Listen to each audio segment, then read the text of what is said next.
वही हुआ जिसका डर था। अमेरिका ने ईरान के परमाणु ठिकानों पर किया हमला।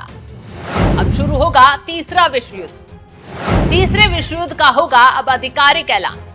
नमस्कार, मैं आपके साथ शबनम। दुनिया में लगातार तनाव और टकराव बढ़ रहा है। एक तरफ रूस यूक्रेन के बीच युद्ध पिछले 3 सालों से चल रहा है, तो वहीं दूसरी तरफ ईरान इजराइल दोनों एक दूसरे पर मिसाइलें दाग रहे हैं और इस युद्ध में अब अमेरिका भी कूद गया है। जी हां, अमेरिका, जिसे ईरान लगातार चेतावनी देता रहा कि वो खुद को ईरान और इजराइल के बीच युद्ध से दूर रखे। इसके साथ साथ रूस और चीन जैसे देश ने भी अमेरिका को चेताया था, लेकिन अमेरिका ने आखिरकार ईरान के परमाणु ठिकानों पर हमला कर दिया, जिसके बाद पूरी दुनिया में तनाव और ज्यादा बढ़ गया। अब सवाल यहां उठ रहा है, क्या अब तीसरा विश्व युद्ध शुरू हो गया है?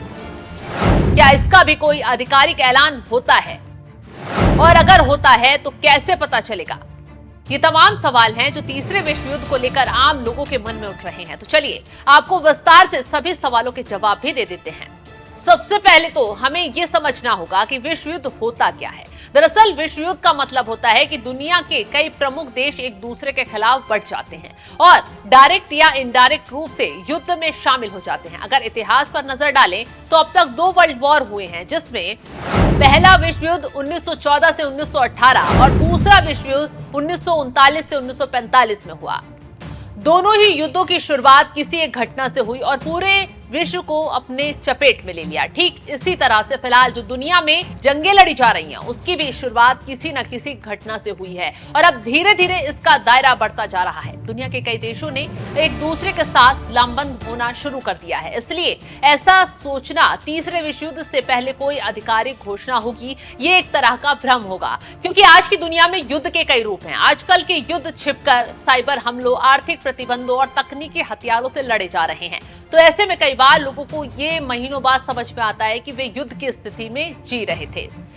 तीसरे विश्व युद्ध का क्या होगा संकेत? तीसरे विश्व युद्ध में एक साथ कई देश जंग में कूद जाएंगे, जैसे रूस बनाम नाटो, चीन बनाम ताइवान, ईरान बनाम इजराइल, इंडिया बनाम पाकिस्तान, नॉर्थ कोरिया और साउथ कोरिया, या फिर अमेरिका इजराइल और पूरा यूरोप एक तरफ होगा। वहीं दूसरी तरफ रूस, चीन, ईरान और मिडिल ईस्ट में कई देश एक साथ हो सकते हैं। जब इस तरह की स्थिति बन जाएगी तो ये विश्व युद्ध की शुरुआत के संकेत होते हैं। तो ऐसे में परमाणु हमले का भी खतरा बढ़ जाता है। बैंकिंग सिस्टम, एयरपोर्ट, सैटेलाइट्स और पावर ग्रिड्स पर साइबर हमले बढ़ जाते हैं। वैश्विक ट्रेड बंद होने लगता है। पेट्रोलियम और अनाज जैसी जरूरी चीजों की कीमतें आसमान छूने लगती हैं और इसमें आर्थिक रूप से कमजोर देश भुखमरी के कगार पर पहुंच जाते हैं। इसलिए जंग चाहे किसी भी रूप में हो, मानवता के लिए सबसे खतरनाक होती है। लेकिन यहाँ सोशल मीडिया पर कुछ लोगों को ये सब देखकर मजा आता है। अगर ऐसे लोगों को आप युद्ध प्रभावित जगहों पर छोड़ दें, इनकी हालत खराब हो जाएगी। लेकिन ये लोग सोशल मीडिया पर खूब मजे लेते हैं। खैर, वर्तमान में जिस तरह की स्थिति बनी हुई है, इसे देखकर अंदाजा तो यही लगाया जा सकता है कि दुनिया तीसरे विश्व युद्ध के बिल्कुल करीब पहुंच गई है। और ऐसा बिल्कुल भी नहीं है कि तीसरे विश्व युद्ध शुरू होने से पहले कोई खतरे की घंटी बजेगी या फिर कोई आधिकारिक ऐलान होगा। जब एक साथ कई मोर्चे पर हमले शुरू हो जाएं, मिसाइलें दागी जाने लगे और दुनिया के देश एक दूसरे पर प्रतिबंध लगाने लगे और सामान्य जीवन अस्त व्यस्त होकर आपातकालीन स्थिति में पहुंच जाए, तो फिर समझ लीजिए तीसरा विश्व युद्ध शुरू हो चुका है। वैसे आपको क्या लगता है, क्या वाकई तीसरा विश्व युद्ध शुरू होने वाला है? कमेंट बॉक्स में अपनी राय हमें जरूर बताएं।